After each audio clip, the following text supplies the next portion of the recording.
In Chapter 10, Section 3, we're going to be doing some of the same stuff we did in Section 2, except we're going to actually use these equations that we have, or that we're going to generate in StatCrunch. So I wanted to look at number 3, and it gives us some data, and it wants the regression equation.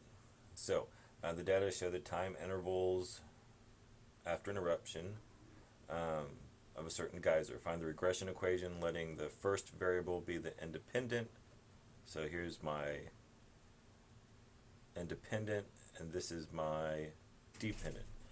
Find the best predicted time of the interval after an eruption given that the eruption has a height of 92 feet.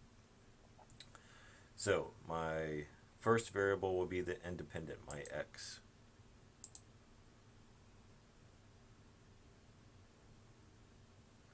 So when I go to stat and regression, just like we did in section 2 for the correlation coefficient, we'll go to simple linear. It says my x is the first, the height, and my y is the interval, and I can compute. So we looked at the correlation coefficient last time, and we looked at the least squares regression line. The regression, or the scatter plot, is what we looked at. But here is the least squares regression line.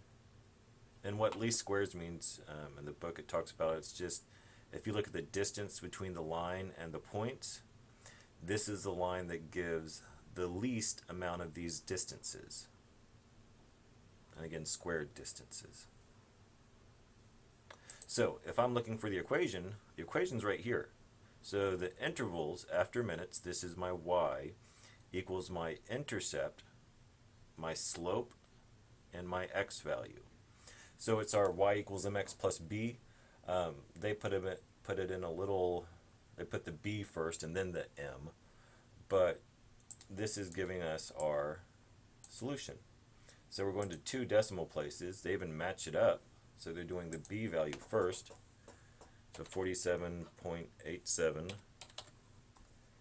And then the slope is 0.25.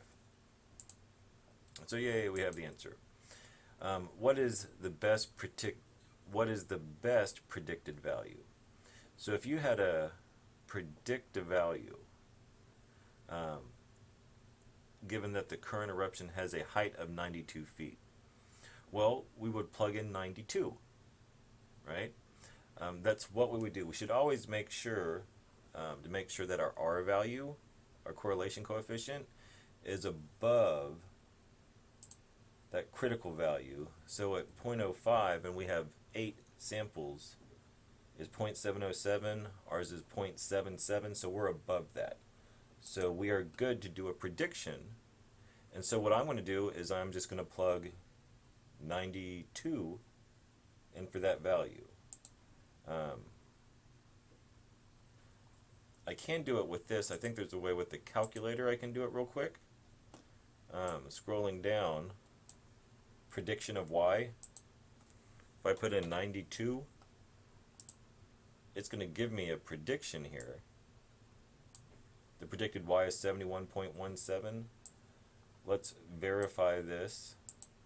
If I take my equation, 47.87, add 0.25 times the 92, I get 70.87.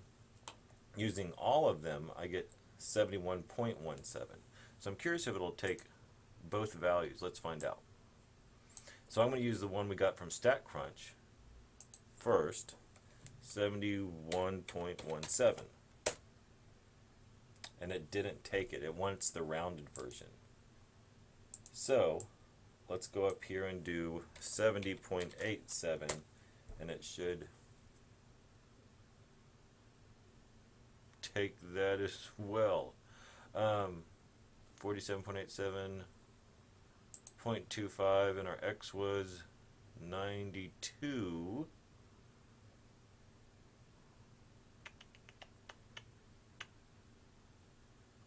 If Find the best predicted time of the interval after an eruption given the current eruption has a height of 92 feet. Significance level of 0.05. So how many times have y'all rounded to too many decimal places? Either way we look at this one, it says 1 decimal place. So let's try this. I'm going to try this one over here again, 71.2, and see if it takes it. And it did. I imagine it would also take 70.9. We'll check that with another problem. Gotta follow directions. Hopefully y'all learned that throughout the semester on how many places it wants to round. Here is another one. They give us some data, and they want us to find the regression equation. Again, we can find the regression equation on anything. Whether we should, that's something that we kind of have to figure out.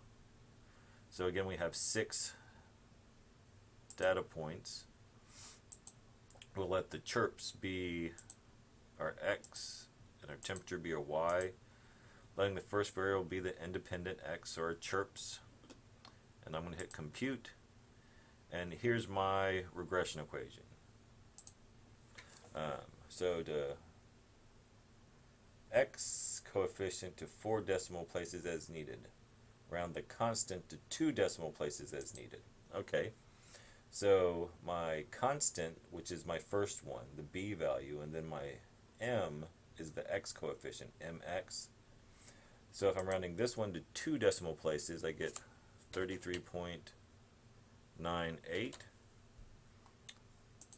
My x coefficient to 4 decimal places is 0.0429. So sweet. Again, let's verify. My correlation looks pretty high. And so I'm going to assume that there is a relationship since it didn't have the table for me. And so if I wanted to predict, let's do it both ways. So I'm just going to throw in this predictor value of 3,000 chirps per minute. Whoops. 3,000 chirps. And I'm also going to use my calculator, 33.98 plus 0.0429 times 3,000. So this gives me 162.68. StatCrunch gives me 162.73. But I'm doing to 1 decimal place, so both of these are 162.7.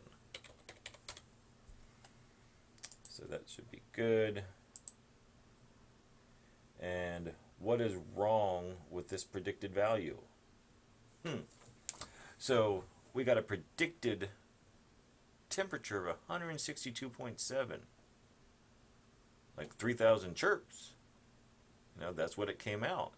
I don't know about y'all, but that seems kind of hot. 162.7 degrees Fahrenheit. So it doesn't matter which one was the independent, which was dependent. We did that correct. It is an approximation, but again, it's a way off. It's unrealistically high. That's far outside the range of observed values, and that's what's going on. This isn't an extrapolation. We've predicted something outside of our range of chirps. Like our chirps go from, I think our highest is 1183 and the lowest is 861. So we went to some crazy number like 1,000. Maybe this particular bug was super excited, and that's where the 3,000 chirps came from. So we just have to be aware. We have to look at what our answers give us. It is a prediction equation, but it's a better predictor when it's inside of our data, right? So 3,000 is definitely outside of our data. So C is a great answer.